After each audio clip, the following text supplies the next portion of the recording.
Good afternoon, everyone, and thank you for joining us on this beautiful day for our weekly Lunch and Learn here at Alzheimer's Arkansas. You can join us, of course, on Facebook or on YouTube. So thank you for taking time out of your day today. We have some great things going on. Let's not forget that it is National Caregiver Month, and you can thank a caregiver or give in honor of a caregiver. Caregivers are very important, not only to families, but society. And probably most of us know at least one person that has caregiving currently or will caregive in the next couple of months. So thank a caregiver. Today, we have a special guest, which she's not really a guest, I guess. Gigi Gabriel, bring her in. She is our new, hey, Gigi. How are you? So, Gigi, I wanted to introduce you guys to Gigi Gabriel. She is our new Education and Outreach Manager, and we're so happy to have her, as well as a caregiver. So today, because it's Caregiver Month, I decided to introduce her and then talk a little bit about her caregiving experience. So before we go, I want to remind and talk to Gigi. I want to remind everyone that this Saturday in Malvern, we will have a drive-in, and caregivers are welcome to come. We will provide respite care funds for those caregivers that would like to attend. So contact us at the office or on Facebook or in some kind of way to let us know you need respite care funds if you plan on coming to our drive-in movie on Saturday. We will start at 6:30, so we look forward to seeing you there. So we're going to start with Gigi now. So Gigi, let's kind of talk about your first experience with Alzheimer's Arkansas, and then we'll go into like your movie. Yes, well, my first experience with Alzheimer's Arkansas was probably about 10 years ago. My mother was just diagnosed with younger onset Alzheimer's. She was 58 when diagnosed. She started showing signs about 54, and so it was right after we had went to neuropsychologists and got her diagnosis, and maybe a few days later, I tried to call around different places to see where I could find help and the best way to go forward with everything. And I called Alzheimer's Arkansas, and Priscilla, I met her, and she was amazing. I remember going in there, and there was books all over the place, and I just sat down there, and she's like, "What's going on?" She really guided me into every aspect of the journey regarding being a caregiver, but most importantly, the things that I needed to know right then and there, which was the legalities of it all. Knowing after her diagnosis, well, what do I do now? So who's going to do POA? And that was probably the most difficult point, but also financially. She was too young for everything. And upon diagnosis, it was 100% care. So instantly, everyone's life stopped. Her life stopped. She couldn't drive. She couldn't cook. She couldn't be alone, anything. And at 58, that was especially a lot of mental health, things come about with that. And so, yeah, Priscilla was amazing. She is really the reason why I was able to navigate in the very beginning. Because if not, just going online, it was so hard to find things and information back then. So she really helped us out so much.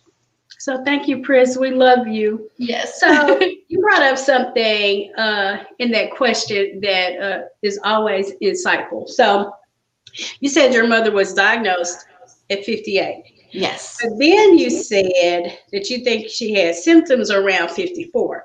Yes. So what symptoms, in hindsight, did you recognize that maybe you didn't think it was Alzheimer's, maybe you thought it was something else, but what were the symptoms that you saw or your family saw?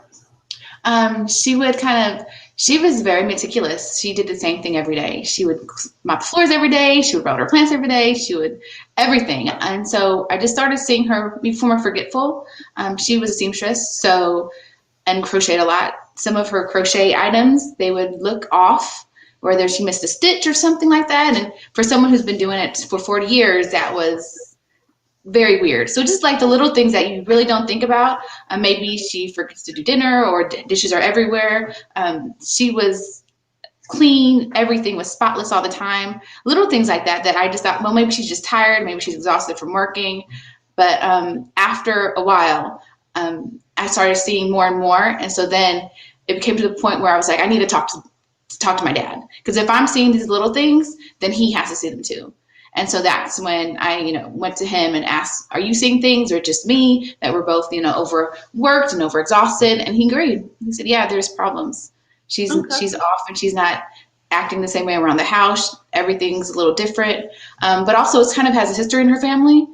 Her mother had it. Her two sisters had it. And currently 2 other siblings have been diagnosed, but not with younger onset, but just with traditional. And so we were aware of it beforehand. We were aware of what could happen. And so it kind of was an easier venue for us to take that path, because it wasn't a surprise at all. So that was the biggest difference. Usually most people it's surprised, but for us, it's like, yeah, all right, what do we do now? So I guess with you having your family having like this history, you had a little bit more insight on the disease and some of the symptoms to look for. Yeah, a little bit. And then we were really lucky that we met with a really great neurologist, and she was actually also diagnosed with epilepsy at that time. So that was really crazy for us, because there was no sign of epilepsy anywhere. And so, yeah, so had that diagnosis of younger onset and epilepsy at the same time, that was kind of the hardest point, because it makes you think, well, if she's had epilepsy this whole time, would this has happened? Has that been kind of fighting it too? So it was a lot. It was very lot. And I was younger. I was barely 30 and had 5 small children. So there's definitely is a weight on your shoulders. It is.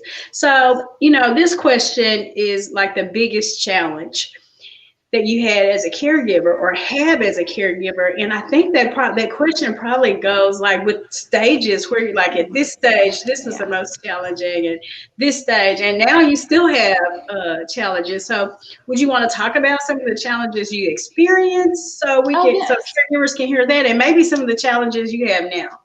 Yeah, I say in the very beginning, it was because she was so young, getting help, finding help. Everything had an age limit. Everything had, even though she was diagnosed, she still couldn't get into those specific things for Alzheimer's because of her age. And at that time, that was probably the biggest mental health aspect, damaging thing of it all. Because your loved one has this and you can't find them help for it, but you're supposed to get help for it. So that was the hardest point, is really getting people to understand it. And I constantly had to tell them, no, it's younger onset, it's a little different. But it was also, after a while, it made me feel better, because the more you talk about it, the better you really do feel. In the beginning, it's hard, but that was one of the biggest challenges. Also, just her getting where she couldn't do anything. So who was going to take care of her? And so I was able in the position to do so. So my dad could still work. So we all changed our schedules. He went to work at 5 a.m. instead of 8 o'clock, so he could be back home by 2. I went ahead and I dropped my kids off at school, go to my parents' house, stay there as long as I can, then go back and pick my kids up from school. So that was kind of, you just have to get a routine. That, and then again, the mental health is something that I understand now, whereas back then, I didn't see how much of a toll it was taking on me and my father and my mother too, and my children. So then once you have children, once you have family, your own personal family has this on their shoulders as well. Now, okay, mom has to go to take care of Abuela. Mom is always on the road. So I think just juggling life and trying to give your best to everyone, but you have to realize that you can't. You cannot be 100%, and you have to say no. And for me back then, I could not say no. I said yes to everything. And it's exhausting. And so finding a way to say no, and also just feeling alone and just everything else that comes with it when it's a new diagnosis. Yes, and you do, and I think caregivers say that, like, most caregivers feel alone in the situation, isolated, because you are stuck on the task of the day. You're not interacting with your friends. It's like you're imprisoned in this caregiving role, and unless you know to step out, and even if you know to step out, it's still difficult to get off the task and your day-to-day routine. So thank you for sharing that.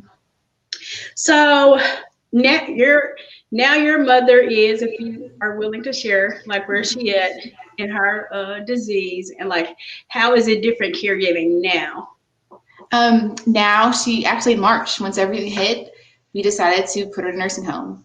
It's been 10 years. She was in hospice, and she got to the point where she couldn't feed herself. She couldn't walk, all these things. And my dad, he gave it his best. You know, I have to say he's definitely the hero here. I'm the sidekick. So yeah, we tried as long as we could to keep her with us. And so March, we admitted her, and it's been a journey. It's very odd, I know, for him, and for me, it's not having her there. It's like an interruption in your life. And even though the stress is still there, it's not. So you think that, you'll place them and you'll feel a breath of relief. But now, amongst what everything's going on, I really don't feel that. You still have that heaviness in your chest. Like, okay, she's in here. What if this happens? What if this happens? Especially now, it's one of those, what if she gets it? Then what happens? Will we be able to see her? Will we be able to hold her hand?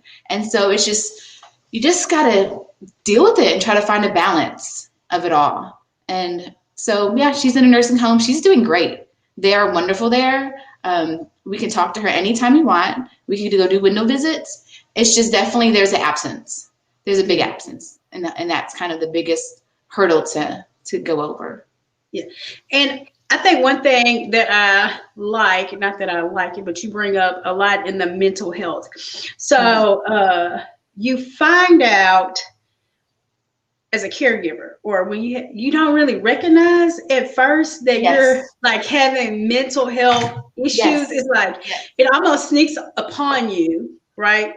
Oh yeah, and definitely. Then you have to recognize like something's wrong. So talk about mental health, because to caregivers, that's really important. I think a lot of us and women, we like take on so much until like it's almost too late. This is the breaking point when we recognize it. So talk about mental health as a caregiver. For me, it was, in the beginning, I stepped away from everything. I stepped away from my friends. I stepped away from my career. And I really, because at that moment, I felt that I have nothing in common with my friends. I'm a caregiver. I'm young. I have 5 kids to take care of. And all my friends' careers were going upward. They were moving forward. They were able to go out. They were able to do all these things. And I was like, what are we going to talk about? Do you really want to hear about my kids' art projects and how sad I am about taking care of my mother all the time? Or her, she's incontinent now. This is what I'm doing. So for me, I really stepped back from my own personal life, my relationships, my friendships, everything, because I felt that I'd be a burden to them.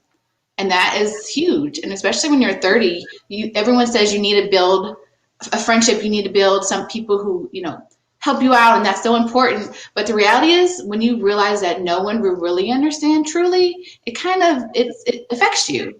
It affects you, even though you want to support your friends. You're still like, man, I should be there with them. I should be. And then you start getting angry and you start getting resentful. So it just comes in layers and stages. And for me, it took me I would say it took me probably years to get over it. It's like move past this. But it wasn't until I really had certain opportunities from organizations to really start telling my story and getting out there. That's when I really accepted it. That's when I accepted, okay, you are a caregiver. It's okay to be, younger. It's okay for all your mistakes you made. It's okay to kind of back away from your friends. And that's really when I decided to kind of like get back into it. I'm going to hang out with my friends now. I'm going to help take care of myself. Allergies. I'm sorry, guys. I'm trying to like keep my throat. And so, sometimes it takes a long time. And sometimes my health definitely went wild and went crazy, but hopefully you just have to talk. For me, talking about it and sharing my story and having an impact on others, that was the main thing that got me out of it, got out of that funk. Okay, let you talk about your goal at Alzheimer's Arkansas. I want to be the boss. No. No. My goal is really to reach as many people as I can and share my story, but also help them learn how to have their own voice. And it is okay to talk about the negative aspects of being a caregiver. It is okay to feel angry and feel upset. And all of these are very real emotions to have. And just educate about what's out there, what Alzheimer's really is, what dementia really is. That alone I saw a lot of hurdles where people just think it's multiple different things or they don't know truly what it is. Just kind of being the voice for those who aren't able to do so, who were in my position like I've been for 10 years, and hopefully telling them that it's going to be okay and you'll make it. It may take you 10 years like it did me, but it's when you look back, it'll be the most beautiful, wonderful thing you've ever done in your life. Oh, well, Amanda said, welcome to our team. We love you already so much, Gigi. And we have Lindsay Spears. Yes, hello, Lindsay. She loves you, and she's so glad that you're with Alzheimer's Arkansas. Oh, thank We have Jane, who welcomes you as well. So thank you for sharing your story, your experience. Thank you. And being able, I know you're going to be great at supporting caregivers across Arkansas. You have so much insight. You're so compassionate, and we are lucky to have you here at Alzheimer's Arkansas. So thank you so much. If you want to speak to Gigi, leave her. Jane gave you hearts. I'm jealous, Jane. Thanks, everyone. Those are all my friends too, Lindsay, and I'm like getting jealous for a minute. So I just want you to know. They're my best friends now. So I have to share them. But I really want to thank you for opening up and sharing your story with our audience and letting them know that you do have insight and they are not alone. And caregiving is not always fun or easy, and it is isolating. So thank you so much for that. So we have Amanda. She's back here. So Amanda, because we are giving away 3 gift cards again today. So we have a bag of names. So she's gonna, yay! Let's see what we're gonna get today. Let's see. So we have Kent S. from Benton. So we will be sending you a gift card, Kent. If you know Kent from Benton, you'll get a gift card. You may share lunch or something with you. Let's see. We have April A. from Rogers. So April, you will be getting a gift card as well. So thank you for caregiving and taking care of your loved one. Our last one is Bobby C. from Green Forest, Arkansas. I do not know where that is, but thank you, Bobby, for being a caregiver, and you will receive a gift card as well. Now, remember that it is National Caregiver Month, and you can give in honor of a caregiver at text caregiver to 91999 and give in honor of a caregiver. That way we can continue to support and give to caregivers because of you.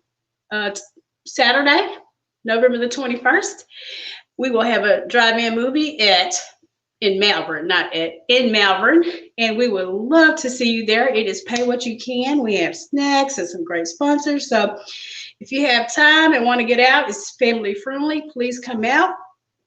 I don't know. Oh, Giving Tuesday. Look for our Giving Tuesday campaign, December the 1st. So just help us support caregivers and give them respite and let them know that they are not alone. We cannot do this without you. So thank you so much, and we will see you next time. Have a great day.